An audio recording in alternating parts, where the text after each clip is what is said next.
तीन अजूरी में समुद्र के पी गई। देवता लाग रखल कि ये बाबा समुद्र के नाम निशान मिट जाई उगिल दी।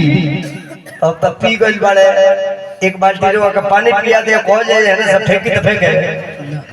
तब तो घोट ले रहले तब पियले है से और छोड़ले है से। यही से समुद्र के पानी नून छराई लागेला।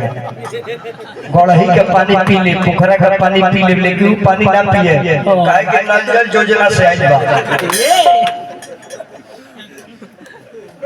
हाजी अब केमिकल रहेला बिगाड़ू अब दोनों प्राणी कुंभज में बतिया गई। तुलसीदास जी मानस लिखले बानी ए दो तने है तेजू को बड़ा था बाबू तेजू को बड़ा माचा बड़ा बक्सा के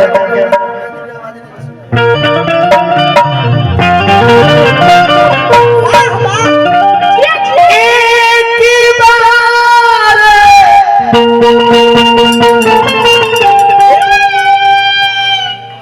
त्रेता जुग माही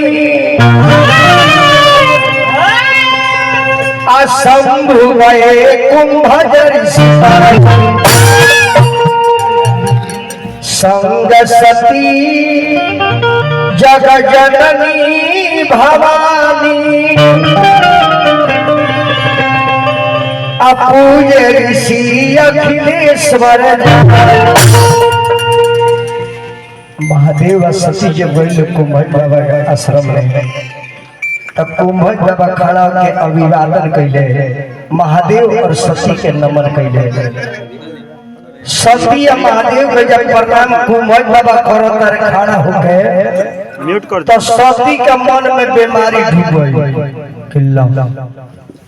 जब कोचिंग सेंटर में पढ़े वही सब ई तो टीचर है विद्यार्थी के प्रणाम करता है तो ई हमने के पढ़ाई है। महादेव जान गए कि सती के बीमारी घुसल चालू बा।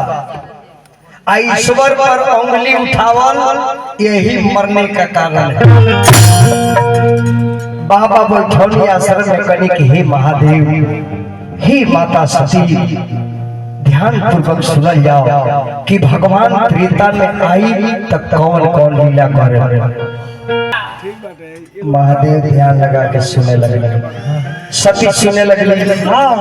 सुनते सुनते कुंभज बाबा के बाबा भगवान मर्यादा पुरुषोत्तम श्री रामचंद्र जी अयोध्यापति नरेश महाराज दशरथ जी के पुत्र बनकर के आएंगे अयोध्या में। और उसी वक्त पाप से दुनिया तबाह हो जाएगा, देवता लोग परेशान हो जाएंगे, रावण का इतना अत्याचार बढ़ जाएगा, साधुओं को इतना कष्ट बढ़ जाएगा कि रंगदारी में ब्लड को लिया जाएगा।